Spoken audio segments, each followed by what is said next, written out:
Hello, I'm Lubin-Sherman, and I'm a business coach and image consultant with a company based in New Jersey called Launch. Today I came to speak to the Women's Network at Eisner about clothes and how they impact your success.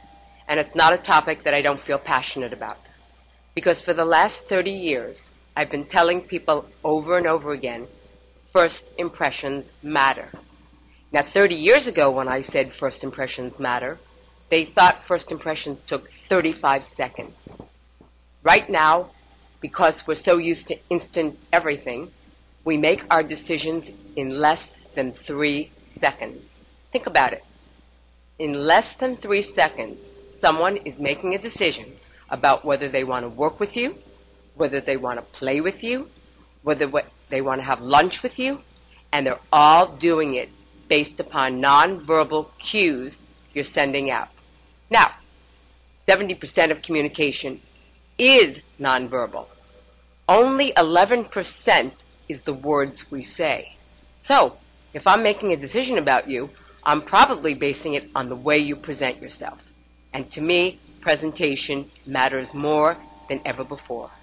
Think about it.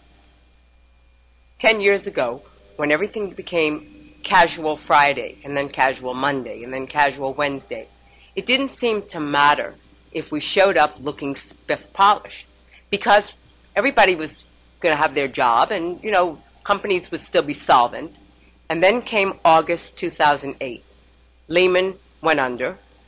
The business environment changed dramatically, and suddenly people that never wore a suit were being forced to go and buy a suit.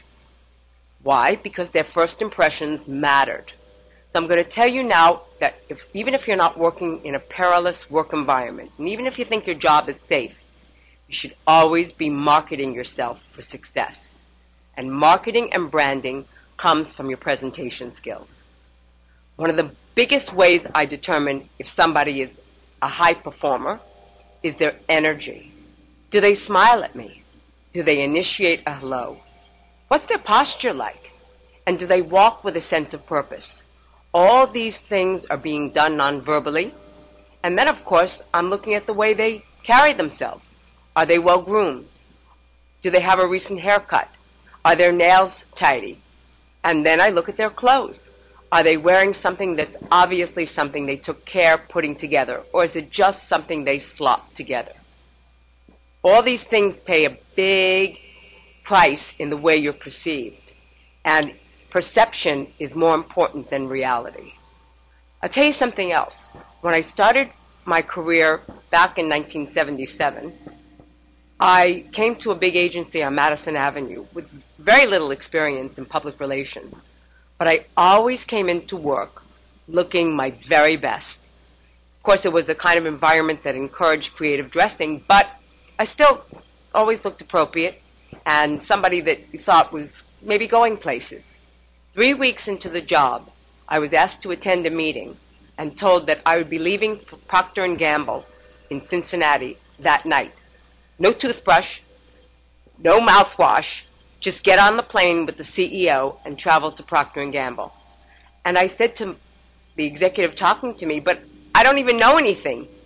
They said, doesn't matter. The president of the company has seen you getting on and off the elevator, and he thinks you're very sharp.